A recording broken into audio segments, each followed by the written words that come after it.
वक्रतुंड महाकाय सूर्यकोटि समप्रभा निर्विघ्नं कुरु मे देवा सर्वकार्येषु सर्वदा। ओम।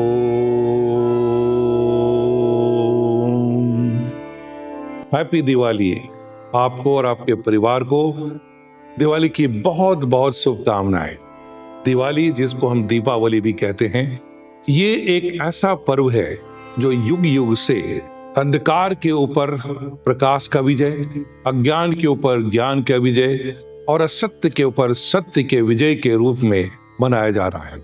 मूलतः इस पर्व को हम श्री राम का अयोध्या की वापसी के रूप में देखते हैं। 14 वर्ष के वनवास के बाद लंका पर विजय प्राप्त कर रावण का वध कर माता सीता को मुक्त कराते हुए भ्राता लक्ष्मण के साथ अयोध्या में प्रवेश करते हैं। 14 साल के बाद अयोध्या वासी पूरे नगरी को दीपों से सजाते हैं, फूलों से सजाते हैं और उनका स्वागत करते हैं।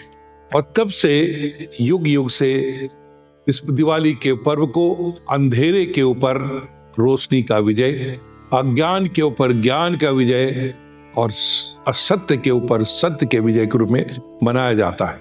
इस पर्व को धूमधाम से भारतीय संस्कृति के अंदर सिर्फ भारत में नहीं, पूरे विश्व में मनाया जाता है।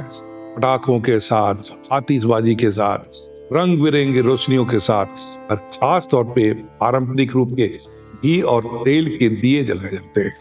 लोग आपस में गिफ्ट का आदान प्रदान करते हैं, भाईचारा के संबंध को बढ़ाते हैं। इसको एक बिजनेस अपॉर्चुनिटी और सोशल नेटवर्किंग का अपॉर्चुनिटी के रूप में इस्तेमाल करते हैं। लेकिन ये पर्व अपने आप में खास तौर पे व्यावसायिक वर्ल्ड में एक तरह से स्टार्ट ऑफ फाइनेंशियल ईयर के रूप में भी देखा जाता है।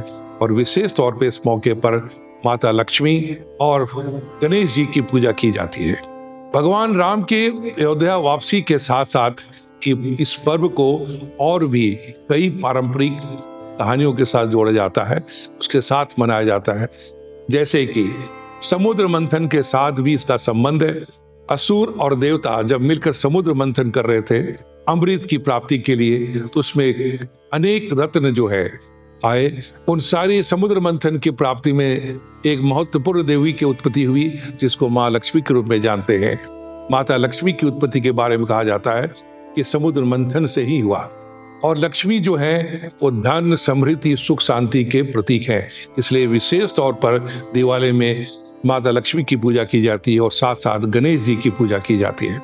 इसके अलावा दिवाली की पूजा खास तौर पे ईस्टर्न इंडिया में माँ काली की पूजा के रूप में मनाया जाता है, जिसके बारे में कहा जाता है कि जब दानवों के प्रकोप से सारे देवता तबाह थे, परेशान थे, तो देवताओं ने जाकर प्रार्थना की माँ दुर्गा के पास रक्षा के लिए।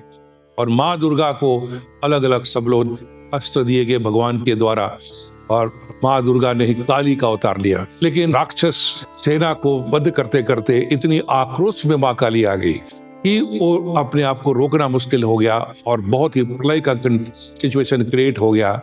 पृथ्वी के विनाश की स्थिति पैदा होगी और ऐसी स्थिति में भगवान शिव जमीन पे लेट जाते हैं और काली जो है अपने पैर उनके पास पड़ते पड़ते उनकी नजर पड़ जाती है भगवान शिव पर और यहीं आकर रुक जाती हैं और उनका आक्रोश खत्म हो जाता है।